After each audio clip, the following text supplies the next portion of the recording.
Assalamu alaykum, hörmətli televizor görüşlər. Bu qatimlik haftalik istiqlal xəbərləri proqramımıza gələnlərni qızğın qarşı alırıq. Mən Abdullah Yalqın. Hörmətli qarindaşlar, aradan 2 həftə yüz görüşəməy qaldıq sizlər bilan. İstanbul sirtida başqa fəaliyyətlər bilan məşğul olub qalğanlığımız üçün 2 həftə xəbər verəməy qaldıq. İnşallah bunun istiqlal televiziyası namıdan keçirim sorayımız həmənlərdən.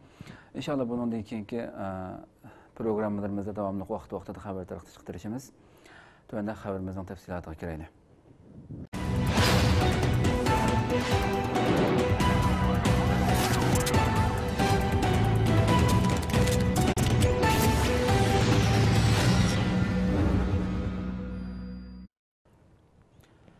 Altıncı növbətlik Dünya Şərq Türkistanlıqlar qeyrindaşlıq uçuruşu qələbilik ayaqlaşdı.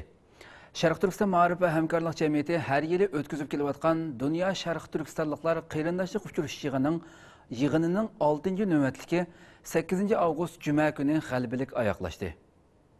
Şərq Türkistan Maarif və Həmkarlıq Cəmiyyətinin uğurlaşdırışı bilan hər yili ötküzüb kelayotgan Dünya Şərq Türkistanlıqlar qeyrindaşlıq uçuruşu yığınının 6-cı növbətlik dala fəaliyyəti yığını 4 avqust düşənbə günü ətigəndən başlap 8 avqust Cümə günügacha davam qilib qələbilik ayaqlaşdı. Bu qatimliq Dünya Şərq Türkistanlıqlar qeyrindaşlıq uçuruş yığınının içilish murosimi 2 avqust şənbə günü kech soat 7 bilan 10 arasida İstanbul Zeytinburnu şəhərlik hökumət binasının Aqdengiz yığın zalida o'tkazilgan edi. Yığınga dunyoning har qaysi joylaridan taklif qilingan mehmonlar ichidan tizimlik bo'yicha 3 avgust yakshanba kuni tushdan keyin soat 3 atrofida dala faoliyatini davom qilish uchun yig'in belgilangan o'ringa qarab yo'lga chiqdi. 4 avgust atigan soat 9 da bu qatimki 6-navbatlik Dünya Şərq Türkistanlıqlar qeyrindaşlıq yig'inining dala faoliyatining birinchi qatimliq o'ltirishi rasmiy boshlandi. Yig'inda Şərq Türkistan Maarif və Həmkarlıq Cəmiyyətinin raisi Hidayetullah Oğuzxan dala faoliyatining echilish nutqini so'zildi. U so'zida Dünya Şərq Türkistanlıqlar qeyrindaşlıq uçurushish yig'inining maqsad muddaosi haqida to'xtalib, dunyodagi Şərq Türkistanlik qeyrindoshlarning Şərq Türkistan masalasida o'rtaq fikr birligi barpo qilish, qo'l tutishib mengishga turtki bo'ladigan qeyrindoshlikni kuchaytirish. Shu orqali Şərq Türkistan ishg'olchisi Xitoy kommunistlaridan iborat jahongir dushmanga o'rtaq taqobil turish va Şərq Türkistan xalqining dardiga darmon bo'lish ekanligini ilgari surdi. U yana barliq din dushmanlarining musulmonlarga qarshi sistemalik hamkorlashayotganligini, dunyoning har qaysi joylaridagi musulmonlarning izchil ezilib kelayotganligini, Şərq Türkistan xalqining 65 yildan beri Xitoy kommunistlarining zulmiga duchor bo'layotganligini, shuning uchun bu masalaning hal qilish chora-tadbirlari haqida atrofli o'ylanish va fikr birligi hosil qilishning intayin muhim ekanligini uqtirdi. Keyin jamiyatning bosh naziri diniy olim Abdulhakimxon Maqsumajim Şərq Türkistan xalqi duch kelayotgan umumiy xavf va tahdidlar temasida atrofli so'z qildi. U so'zda Şərq Türkistanning 1949-yili ishg'ol qilinishi orqali qo'ldan ketganligini, Şərq Türkistan xalqining bo'lsa 2000-yildan beri asosiy shaklda yo'qolishga qarab ketayotganligini, taslimchilik ruhining bosh ko'tarayotganligini, psixikimizning buzilayotganligini, ajdodlarimizning o'zining melini, ahlini, vatanini, izzat, obro'yi va diniy e'tiqodini qo'g'dash yo'lida o'lib ketsa shahid bo'ldi degan hadisning ruhiga amal qilib kelganligini. Ammo bizning davrimiz kelganda turli xavf va tahdidlarning avijilayotganligi, qiz ayollarimizning izzat obro'yining bizning davrimizda oyoq osti qilinishga uchrayotganligi, diniy e'tiqodimizning chatki qilayotganligi, navbatdagi vaziyatning to'limi xatarga duch kelayotganligi 28 iyul yaqin voqeasining yaqin zamondagi amaliy bir misol ekanligini ilgari surdi. U yana Şərq Türkistan va Şərq Türkistan xalqi duch kelayotgan bu tahdidlarga taqobil turish uchun atrofli siyosiy bir organning tashkillanishining intayin muhim ekanligini, qeyrindoshlar qabul qilsin va yoki qabul qilmasin sistemalik harakat elib berish uchun siyosiy apparat ta'sis qilish kerakligi, bu siyosiy apparatning rolini joriy qildira olishi uchun sog'lom e'tiqod, yuqori saviyada tarbiyalangan mujohidlar qo'shiniga qattiq ehtiyojli ekanligini ilgari surdi. Yig'inning keyingi kunlarda Marmara Universiteti o'qituvchisi doktor Ataullah Shahyar Uyg'ur islom madaniyati va urf-odatlar duch kelayotgan tahdidlar va hal qilish chora-tadbirlari degan temada Finlandiya Uyg'ur islom madaniyat markazining raisi doktor Muhammad Ali Qarim amal ibodatga qarata duch kelayotgan tahdidlar va uning hal qilish chora usullari degan temada Turkiya Istanbulda yashayotgan diniy olim Xelil Hajim Abid o'g'li adab axloq va qeyrindoshlikqa qarata duch kelayotgan tahdidlar va uning chora-tadbirlari degan temada Turkiya hokimiyatidagi Adolat va taraqqiyot partiyasining sobiq millat vakili Professor Doktor Jalal Arbay apandim Sharq Turkiston davosining o'zining davosi ekanligini, bu davoning hammadan yuqori va muhim bir davo ekanligi haqida Falastin Ulamolar birligining bosh kotibi Doktor Navvaf Takruri barliq musulmonlarning o'zaro fikr va tajribalarini almashtirish orqali yangi taqobil turish sistemasini qurib chiqishi kerakligi haqida Ankara Hacettepe Üniversitesi Tarih Bölümü o'qituvchisi, strategiya mutaxassisi Dotsent Doktor Erkin Akram Efendi chet ellardagi Uyg'ur faoliyatlari duch kelayotgan qiyinchilik masalalari va hal qilish choralari haqida, shundaqla Xitoy istixborotidan kelayotgan tahdidlar va uning hal qilish chora usullari temasida so'z qildi. Uyg'ur ziyoli mustaqil tadqiqotchi Abdurashid Abdulhamid Efendi Sharq Turkiston xalqi duch kelayotgan siyosiy jihatdagi tahdidlar va hal choralari degan temada Saudiya Arabistondan kelgan mehmon Abdullah Alim Turkistoni xizmat guruhi tashkillash haqida. Aga Universiteti Türk Dünyası Tadqiqotlari institutining o'qituvchisi Professor Doktor Alimjon Inoyat apandi assimilyatsiya va nupus tangpungsizligi va hal qilish chora usullari degan temada so'z qildi. Germaniyadan kelgan Uyg'urlardan Dunyo Uyg'ur qurultiyining Germaniyadagi vakillari Turg'unjon Alauddin va Anvarjon apandi qatorliqlar so'z qildi. Ular so'zda Sharq Turkiston va Sharq Turkiston xalqining erkinligi uchun jihad qilishning farz ayin ekanligi, jihadning til, qoral, yiziq qatorliq har xil usullar bilan elib berilganligi. Shuning uchun qarindoshlarning o'zaro aniq ittifoq bo'lish, dushmanlarga qarshi qattiq bo'lish haqida qisqacha so'z qildi. Shundaqla Norvegiya, Danmark, Angliya, Gollandiya, Shvetsiya, Finlandiya, Qozog'iston qatorliq davlatlardan kelgan vakillar ayrim-ayrim so'z qildi. Ankara Universiteti Til, Tarix, Geografiya fakulteti o'qituvchisi Doktor Erkin Ahmet Efendi Sharq Turkistonda Uyg'ur milliy ma'rifi va ona tili duch kelayotgan tahdidlar va uning hal qilish yo'llari degan temada. Qahramonmarash Sutchi Imom Universiteti Islom dini fakulteti o'qituvchisi Doktor Olimjon Bug'da tashqi ozg'un fikr va mazhab iqimlarining yomrab ketish tahdidlari va uning hal qilish chora usullari degan temada so'z qildi. Ko'k yeshil tafakkur munbiri idora hay'at a'zosi Doktor Ikrom Sulton Efendi İslam dinining faqat ibodat, huquq va axloq dinila emasligi, balki insoniyatning barliq manfaatiga ahamiyat beradigan din ekanligi, bir yerni qoral orqali fath qilish bilan masalaning hal bo'lmaydiganligi, navbatdagi islom dunyosining madaniyat, yashash va huquq jihatlaridan har xil tahdidlarga duchor bo'layotganligi, barliq islom dunyosining o'zaro ittifoq va o'rtaq fikr birligiga qattiq ehtiyoji borligi haqida tafsiliy tushuncha berdi. Anatoliya agentligi O'rta Sharq xabar bo'limining mudiri Turan Qishloqchi apandi Sharq Turkistonning islom dunyosining ayrilmas bir qismi ekanligini, shuning uchun Sharq Turkiston masalasining yolg'iz tashlanib qo'yishga bo'lmaydiganligini, Sharq Turkiston jo'grafiyasining Birinchi dunyo urushidan keyingi ahvoli va Sharq Turkiston jo'grafiyasining navbatda qayta uyg'unishga boshlaganligi haqida to'xtaldi. Saudiya Arabistondan kelgan doktor Shayx Ali Badahda Uyg'urlar duch kelayotgan hijrat va jihad masalalarida Qur'on va hadisning ko'rsatmasiga ergashish to'g'risida va o'ttirhallik, radikallik va oshiritish degan temalarda ayrim-ayrim so'z qildi. Turkiya Mazlumlar jamiyatining Istanbul sho'ba raisi Junayd Sari Yashar apandi insoniyat dunyosidagi jadal majroning Odam alayhissalomning Habil va Qobildan iborat ikki o'g'ilning majrosidan boshlanganligi, insoniyat dunyosidagi adolat qarashi, Allohning insonlarni adolat o'rnatishga qilgan amri qatorliq masalalarda to'xtalib, Sharq Turkiston davosining Falastin davosiga o'xshash dunyoning har yerida kun tartibga kelishi uchun faoliyat elib berilishi kerakligi haqida to'xtaldi. Saudiya Arabistondan kelgan mustaqil tadqiqotchi Sirojiddin Azizi ta'til tashviqot, andishi tug'dirish, to'kmat va e'tiborsizlashtirish tahdidlari degan temada. Turkiya ovozi radiosi Uyg'urcha bo'limining xodimi Mirkamil Qashqari tashkilot va harakatlarning tushuncha va mustaqilligiga qarata tahdidlar degan temada. Turkiyadagi tadqiqotchi yozuvchi Quddus Hafiz Uyg'ur tili yiziqi duch kelayotgan tahdidlar degan temada. Kanadadan kelgan diniy olim Ibrohim Damollam Uyg'urlarni chet elga surgunga, hijratga yuzlantirish tahdidlari temasida. Saudiya Arabistondan kelgan mustaqil tadqiqotchi Abdul Ahad Uchqun diniy ta'lim tarbiyaga qarata duch kelayotgan tahdidlar va uning hal qilish chora usullari degan temada. İHA insoniy yordam vaqtining raisi Bülent Yildirim o'zlarining Sharq Turkiston davosiga ega chiqolmaganligini, balki Sharq Turkiston davosining ularga ega chiqayotganligini, shuning uchun o'zlarining Sharq Turkiston davosiga hassi qo'shishdan g'urur his qilganligini, har doim zulmga uchirganlarning yanida bo'lishni sharaf biladiganligini ilgari surdi. Uyg'ur doktor Ahmadjon Po'lat aydiz masalasi haqida to'xtalib, Uyg'urlardagi aydiz xatiri insonlarning vujudidagi immunit kuchi, qon turlari, hujayralar va aydizning qanday paydo bo'lganligi to'g'risida tushuncha berdi. Jamoat peshvosi Abdulqodir Yapjon Sharq Turkiston xalqi bugungi kunda duch kelayotgan tahdidlar va qanday qilganda uning chiqish yo'llarini topqili bo'ladi degan temada atrofliq so'z qildi. Shunda qilib İstanbulda ochilgan 6-navbatli Dunyo Sharq Turkistonliklar qarindoshlik uchrashuv yig'ini dunyoning har qaysi joylaridan kelgan 100 ga yaqin kishining qatnashishi bilan bir hafta davom qilgandan keyin 8-oyning 8-kuni muvaffaqiyatli oxirlashdi. Tala faoliyati oxirida Sharq Turkiston Ma'rif va hamkorlik jamiyatining raisi Hidoyatullo O'g'izxon butun faoliyatning xulosa dokladini o'qib o'tdi va ilingan qarorlarni e'lon qildi. Bu qatimliq faoliyat so'zlangan barliq temalarning yozma va silliq nusxalarini to'rimizning radio va televizor bo'limidan topa olasiz. Erdo'g'an Cumhur raislik saylamida utib chiqdi.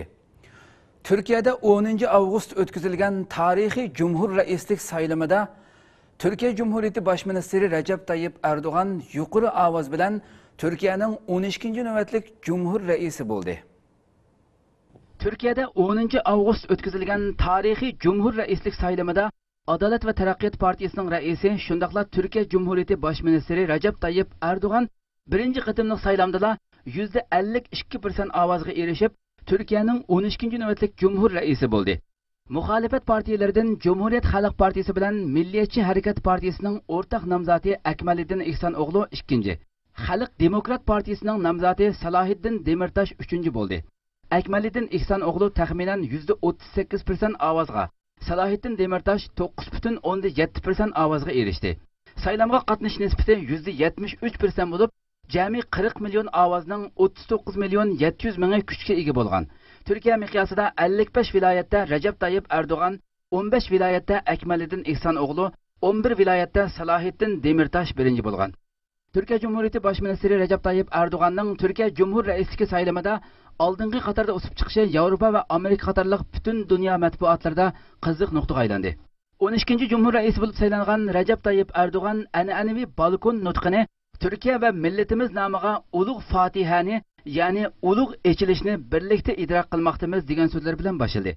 Erdo'g'an Chankaya bilan millat o'rtasidagi to'salg'ularning yo'q qilinganligini aytdi. Yangi davr haqida yip uchlarni bergan Erdo'g'an mundaq dedi: "Bugun barliq ko'ngilsizliklarni unutish kunidir." 12. Cumhur raisi Erdo'g'an saylamlarda uftirib qo'yg'uvchilarning yo'qligini ta'kidladi. 77 million nüfus ichida saylamda mag'lub bo'lgan birmi kishi yo'q degan Erdo'g'an, milletimiz ichida bu saylamda mag'lub bo'lganlar yo'q, balki hokim mutlaqchilik mag'lub bo'ldi. Albatta, varischi hokimiyat tuzumi eng zo'r mag'lubiyatga uchradi. Rezil siyosat va g'ayri siyosiy kuchlar bu qatimqi saylamdan ibrat va savoq olg'usi dedi. Erdo'g'an so'zida G'azzadagi yaralanuvchilarning Turkiyaga elib kelinganlik xush xabarini berdi. Recep Tayyip Erdo'g'an G'azzadagi yaralangan qarindoshlarimizni Turkiyaga elib kelamiz. Ular Turkiyadagi doktorxonalarda davolandi dedi. Erdo'g'an saylam musofasida o'zini qo'llagan san'atchilarga minnatdorligini bildirdi. Erdo'g'an oldimizga 28 avgust kuni Cumhur raislik vazifasini hozirgi rais Abdullah Gül'den rasmiy o'tkazib oldi va Chankaya sarayida xizmatini boshlaydi.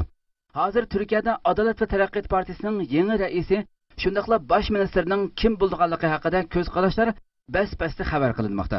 Bu vaqtda Adalet ve Taraqqiyot Partiyasi 27 avgust kuni umumiy yig'in chaqirib, partiyaning bosh raisi va bosh ministrini saylab chiqadiganligini e'lon qildi. Bu qatimqi saylamning yana bir alohidligi bo'lsa, Türkiye tarixida tunji bo'lib Cumhur raisining xalq tarafidan bevosita saylanib chiqishidir. Xitoy yana 25 nafar Uyg'urni atalmish terrorlik jinoyati bilan qo'lga oldi. Silab xabar to'rining 12 avgust seshanba kunidagi xabarda ma'lum bo'lishicha, Xitoy doiralari yana 25 nafar Uyg'urni atalmish terrorlik jinoyati bilan qo'lga olgan. Silab xabar to'rining 12 avgust seshanba kunidagi xabarda ma'lum bo'lishicha, Xitoy doiralari yana 25 nafar Uyg'urni atalmish terrorlik jinoyati bilan qo'lga olgan. Xitoy rasmiy axborot vositalarining xabarida ma'lum bo'lishicha, Sharq Turkistondagi Xitoy sud mahkamasi 25 nafar Uyg'urni atalmish terrorlik jinoyati bilan qo'lga olgan va ularga 3 yildan muddatsizgacha qamoq jazosi hukm qilgan.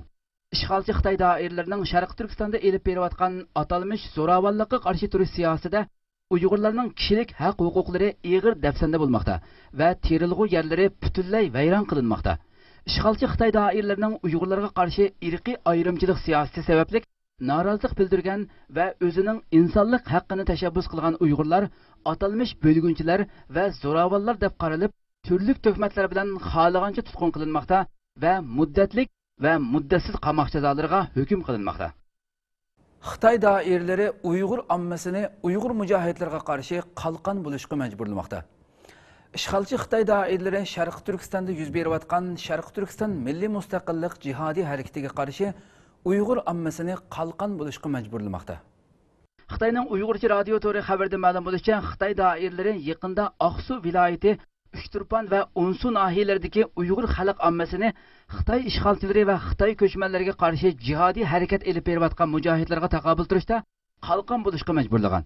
Voqeaga munosabatli Xitoy axborot turlarida yangidan oshkorlangan rasmlarda ma'lum bo'lishicha, o'zini dunyodagi birdan-bir cho'ng kuch sifatida ko'rsatayotgan Xitoy kommunist doiralari eng ilg'or quroli pichoq va qing'iriq bo'lgan Uyg'ur mujohidlarga taqobil turib bo'lolmay, mazkur rayondagi Uyg'ur xalq ammasini soqchilarga yordamlashish shuari ostida majburiy qo'zg'ab chiqib, qo'y eg'ili, qo'noqliq, mevelik bog' va har qanday mudofialanish ehtimolligi bo'lgan butun joylarni izlab chiqqan.